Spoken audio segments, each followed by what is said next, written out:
लोकसभा चुनाव के नतीजों में एनडीए को मिले सीटों के बाद अब 9 जून को मोदी सरकार का तीसरी बार शपथ ग्रहण होगा। अब ये मोदी सरकार है या नीतीश और चंद्रबाबू नायडू के सहारे खड़े होने वाली एनडीए सरकार है, इस पर एक लंबी बहस चल भी रही है, क्योंकि अब तक जो 2 सरकारें 5-5 साल की हुई उसमें बीजेपी को पूर्ण बहुमत था, लिहाजा वो मोदी सरकार कहलाई। लेकिन इस बार सही मायनों में एनडीए की सरकार है, क्योंकि बीजेपी बहुमत के आंकड़े से पीछे है और उसे अपने सहयोगियों पर निर्भर होना ही पड़ रहा है।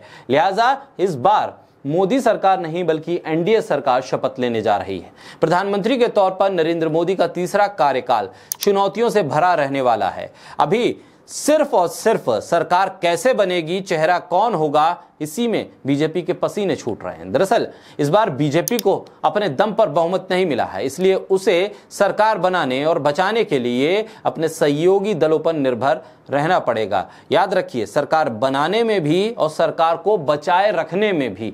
ऐसे में मोदी सरकार का तीसरा कार्यकाल पूरी तरह से अपने सहयोगियों पर ही निर्भर करेगा। अभी तक प्रधानमंत्री मोदी के 2 कार्यकाल में सहयोगी दलों को सांकेतिक प्रतिनिधित्व मिलता रहा था, यानी जो दे दिया बीजेपी ने उसे ही कबूल कर लिया सहयोगी दलों ने।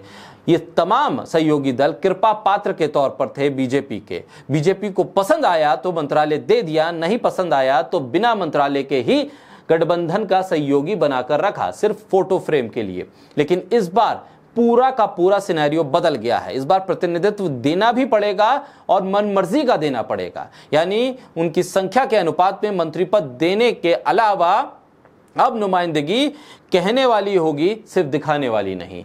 जेडीयू ने 2019 में संख्या के हिसाब से नुमाइंदगी की मांग उठा ली है। इस बार सांकेतिक की जगह पूरा प्रतिनिधित्व मिल सकता है। नरेंद्र मोदी के तीसरे कार्यकाल में टीडीपी, जेडीयू, शिवसेना, शिंदे गुट, लोक जनशक्ति पार्टी, जिसमें चिराग पासवान की पार्टी की भूमिका अहम रहने वाली है। इन 4 पार्टियों में कुल मिलाकर 40 सांसद हैं। इनमें से टीडीपी और जेडीयू अपने लिए मनपसंद मंत्रालय चाहते हैं और हर 4 सांसद पर 1 मंत्री की मांग कर रहे हैं। इस लिहाज से टीडीपी 4, जेडीयू 3, शिवसेना, शिंदे और चिराग पासवान को 2-2 मंत्रालय की उम्मीद है। टीडीपी स्पीकर का पद भी चाहती है, हालांकि बीजेपी इसके लिए तैयार नहीं है। माना जा रहा है कि ज्यादा जोर देने पर टीडीपी को डिप्टी स्पीकर का पद दे सकती है बीजेपी। जेडीयू के पास पहले से ही राज्यसभा डिप्टी स्पीकर का पद है। टीडीपी के हवाले से जो खबर है उसके मुताबिक बीजेपी सहयोगी दलों को स्पीकर पद देने को तैयार नहीं है। टीडीपी को 3 कैबिनेट और 1 राज्य मंत्री का दर्जा मिल सकता है। टीडीपी ने साल 1998 की तरह स्पीकर पद की डिमांड की है। 1998 में भी ये पावरफुल पद वाजपेयी की अगुवाई वाली एनडीए सरकार में टीडीपी के पास था। स्पीकर का पद ही क्यों, चंद्रबाबू नायडू को अहम मंत्रालय कुछ और भी मांग सकते थे।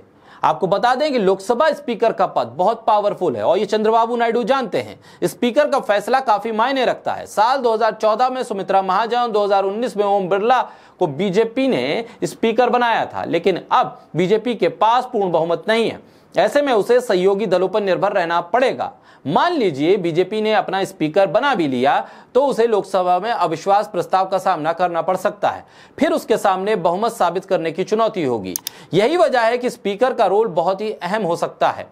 टीडीपी अच्छी तरह से जानती है कि अगर स्पीकर उसका होगा तो लोकसभा में उसका होल्ड रहेगा। उसका स्पीकर होने की वजह से किसी भी मुश्किल हालात में वो आसानी से निपट सकती है। सदन में जब किसी सवाल पर बराबर वोट बढ़ जाते हैं, ऐसे हालात में स्पीकर को वोट डालने का अधिकार होता है।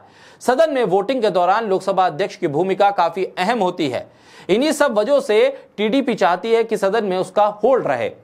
आपको याद होगा, स्पीकर के फैसले से ही एक झटके में लगभग 150 सांसदों को निलंबित कर दिया गया था। बीजेपी की तरफ से जो कहा जाता था स्पीकर उसे मान लेते थे, उसी तरह से कार्रवाई चलती थी। जिस बिल पर या जिस मांग पर बीजेपी चाहती थी कि चर्चा ना हो तो चर्चा नहीं होती थी।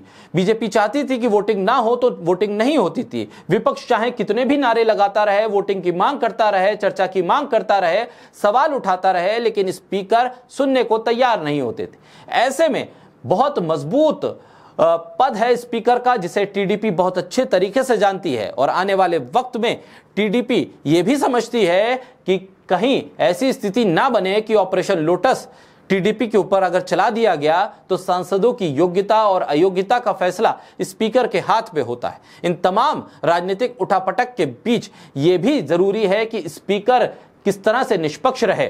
ये मांग अगर टीडीपी की तरफ से स्पीकर के पद को लेकर उठाई जा रही है तो साफ है कि चंद्रबाबू नायडू न सिर्फ आज की सियासत बल्कि आने वाले कई सालों की सियासत को साध रहे हैं।